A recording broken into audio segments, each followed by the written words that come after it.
Coucou tout le monde, c'est Aurélie, bonjour et bienvenue à chacun de vous. J'espère que vous allez tous vraiment très bien. Je suis ravie de vous retrouver aujourd'hui pour une vidéo rapide avec une petite carte effet givré. Vous allez le voir, ça se fait facilement et puis surtout ça donne un petit effet vraiment sympa à la carte. Alors ça vous tente? Alors asseyez-vous, détendez-vous, abonnez-vous et c'est parti! Alors déjà, j'ai placé un morceau de papier craft sur mon plan de travail, c'est juste pour y voir quelque chose parce que je vais commencer à travailler avec du plastique transparent, de l'acétate ou du rhodoïde. Donc là, j'ai coupé un morceau de taille A6. Donc je le place sur mon papier craft et c'est sur mon plastique que je vais travailler. Je vais prendre de la peinture acrylique blanche, vous prenez ce que vous avez chez vous à la maison, et un petit applicateur de mousse pour déposer la peinture. Donc j'ai une chute de papier plastifié sur le côté, ça va me servir de palette de peinture. J'ai été déposer un petit peu de peinture acrylique blanche. Si vous n'avez pas de la peinture acrylique, ça marche aussi avec de la gouache, il me semble. Je mets un tout petit peu d'eau. Tout dépend de la consistance de votre peinture. Et je viens prélever donc de la peinture sur mon embout de mousse. Donc comme je vous le disais, le papier craft c'est juste pour y voir quelque chose, parce que sinon transparent sur blanc, je n'y verrai rien.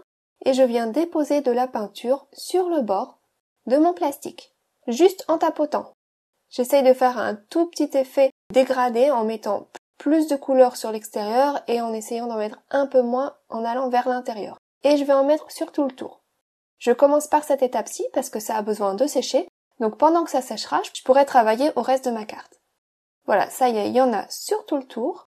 Donc on essaye de pas mettre les doigts dedans tant que c'est pas sec, vous voyez déjà l'effet que ça donne. Alors cette idée au passage n'est pas de moi, c'est inspiré d'une vidéo de la chaîne de Marine Simon, donc je vous mettrai un lien vers sa vidéo dans la description de ma vidéo. Une fois que j'ai fait tout le tour, eh bien je vais venir ajouter un petit peu plus d'eau dans la peinture restante, avec un petit spray, donc avec de l'eau, je prends un pinceau et je viens prélever de la peinture et faire des petites gouttelettes de partout, donc pour faire un effet neige, donc pour rajouter à cet effet givré. Donc j'en mets bien de partout et puis ensuite je vais laisser sécher. Donc là je mets surtout pas mes doigts dessus, je ne touche plus, je laisse sécher. Mon embout de mousse, j'ai été le rincer simplement avec de l'eau. Et toute la peinture est partie, je peux à nouveau l'utiliser sans souci. Ensuite, je vais prendre un panneau de taille A6, 10,5 x 15 cm environ. Et puis, je vais prendre un morceau de papier de brouillon que je vais déchirer. J'ai envie de me créer une petite colline pour faire un décor avec un personnage, un dégradé, une petite colline enneigée. Donc voilà, j'ai donné une forme de colline à mon papier de brouillon. Je le maintiens en place, ça va me servir de masque. Et je vais pouvoir faire un dégradé sur le haut de mon panneau. Donc mon panneau c'est du papier blanc 250 grammes, du papier Clairefontaine, en général je vous mets les liens dans la description de la vidéo pour ceux que ça intéresse. Je vais faire un dégradé avec 3 couleurs, du bleu, du rose et du orange. C'est juste ce que j'avais envie de faire aujourd'hui, on fait vraiment comme on veut. Et puis quand je fais mon dégradé, en général je le fais en 2 temps. Donc j'ai déjà été appliquer une première fois mes 3 couleurs, donc en partant du bleu vers le orange, et puis je vais réappliquer de la couleur dans l'autre sens, de l'orange vers le bleu cette fois-ci, pour intensifier ma couleur et améliorer les fondus entre les couleurs. Donc là déjà c'est pas mal du tout, on continue. Je vais utiliser ces 2 planches de tampon-ci pour la suite de la vidéo. Donc je vais essayer de vous retrouver les liens, mais récemment j'avais recherché cette planche à gauche et je ne la trouvais plus. Donc vous pourrez quand même vérifier dans la description de la vidéo si ça vous intéresse. Si je trouve, je vous la mets. Ensuite je vais prendre ma plateforme pour tamponner.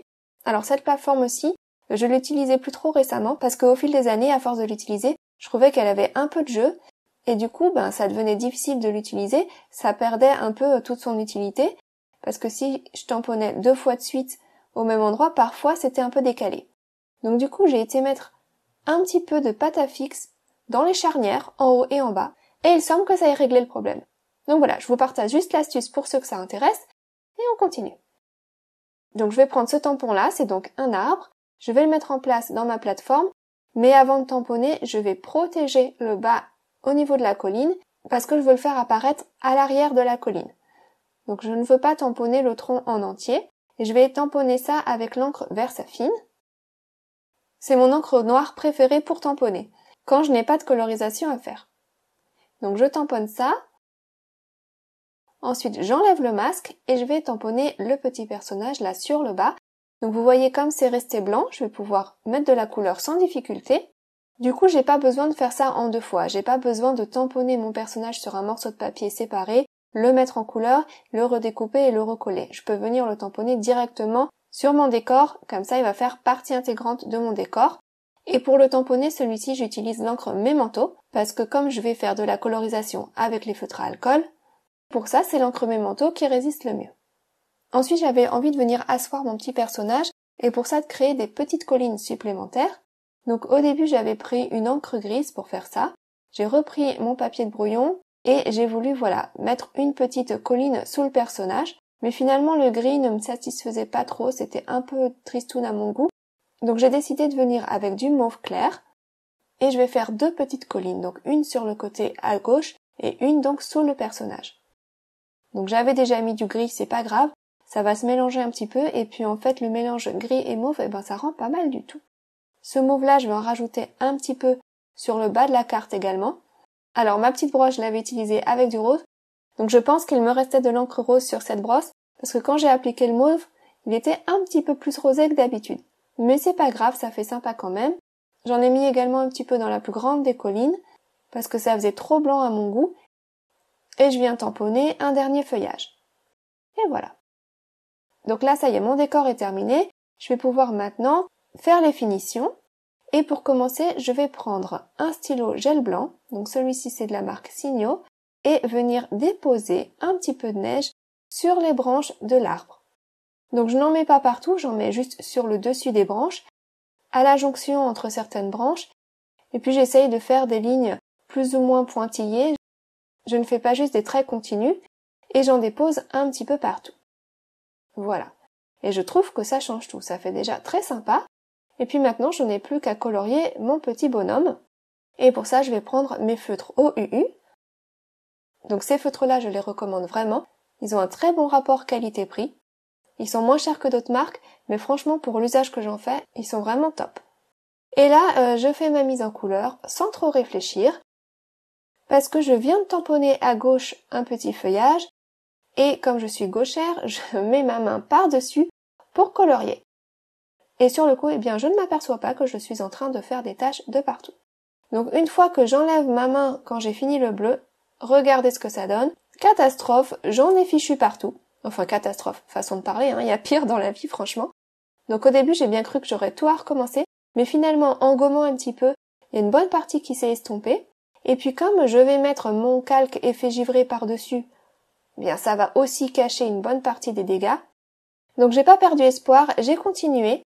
J'ai pris une gomme et puis j'ai essayé d'estomper un maximum. Et j'ai pu vraiment en retirer pas mal du tout. J'ai quasiment pu tout enlever. Alors ci et là, il restait des petites taches noires, donc je me suis dit que j'allais rajouter des petits points blancs par-dessus, pour faire la neige qui tombe, puisque de toute façon, sur mon plastique transparent, il y a aussi des petits points de neige de partout. Donc ça ne choquera pas du tout s'il y a un petit peu plus de points blancs à certains endroits. Du coup, je viens cacher les petites taches restantes avec mon stylo gel blanc. Et voilà, ça y est, ni vu ni connu. Ouf, on peut continuer. Donc du coup, pour finir la mise en couleur, j'ai tourné mon panneau. J'avais pas envie que ça recommence. J'étais arrivée quasiment à la fin de ma carte en plus, donc ça aurait été ballot de tout recommencer. Mais bon, des fois ça arrive, et puis c'est pas grave, c'est que du papier. Donc voilà, ça y est, j'en arrive à la fin de la mise en couleur de mon petit personnage. Et puis comme il tient une petite lanterne, j'avais envie de donner un petit halo à cette lanterne. Et pour avoir un bel effet fondu, je me suis dit que le mieux ce serait de faire ça avec mes encres. Donc j'ai pris un peu d'encre jaune et j'ai été ajouter un petit halo tout autour de la lanterne.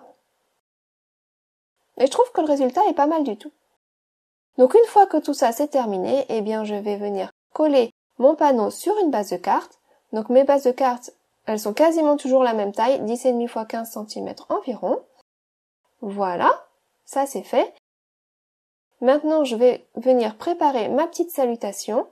Donc pour ça, j'ai été découper 2 bannières, une en blanc et une en noir. Je vais les coller en décalé pour un effet d'ombre. Et j'ai été faire de l'embossage à chaud avec un petit mot qui dit « juste pour toi ». Et ça, je vais pouvoir venir le coller sur le plastique transparent, donc sur mon effet givré. La peinture de mon plastique transparent, elle est au dos. Sur le devant, c'est tout lisse, d'accord ? Comme ça, si quelqu'un vient gratter la carte, ça n'enlèvera pas l'effet givré. Enfin, je sais pas si on gratte souvent les cartes, mais voilà. Au moins comme ça, c'est protégé. Et pour que ce soit bien collé, j'ai été prendre mon pistolet à colle et j'ai été mettre quelques points de colle caché derrière la salutation. Comme ça ne se voit pas du tout. Ensuite, j'ai voulu ajouter un petit peu plus de brillant, donc j'aurais dû y penser plus tôt. J'ai pris mon petit stylo à colle. Donc ça permet de faire des tout petits points de colle si on le souhaite, c'est très pratique. Et j'ai été mettre des petits points de partout, comme de la neige qui tombe. Mais au lieu d'avoir des points blancs, je vais venir y coller des petites paillettes dorées. Juste pour le fun. J'avais une paillette qui s'était glissée par inadvertance entre mon rhodoïde et mon panneau, et j'ai trouvé que ça faisait pas mal du tout, donc je me suis dit que j'allais en rajouter. Pour ceux qui se demanderaient, ce petit stylet, il est en vente dans ma boutique, et il est très pratique pour attraper tous les petits éléments et venir les déposer dans la colle. Donc voilà, ça y est, c'est terminé, je vous montre ça de plus près. Regardez cet effet givré, ça fait vraiment très sympa, avec ces petits brillants là à l'arrière. Voilà, une carte vite fait, originale, franchement ça change un peu cet effet-là. Et puis là, moi je l'ai fait donc en rectangle, sur le panneau entier, mais vous pouvez tout à fait faire ça de façon plus sélective. Par exemple, si vous voulez faire une boule de Noël, vous pouvez avoir un décor en forme de rond, au milieu de votre carte par exemple, et puis ajouter une petite couche transparente avec donc un effet givré tout autour. Voilà, c'est juste pour vous donner plus d'idées. En tout cas, j'espère que ça vous plaira et que ça vous inspirera. Prenez bien soin de vous. Gros bisous, bye bye.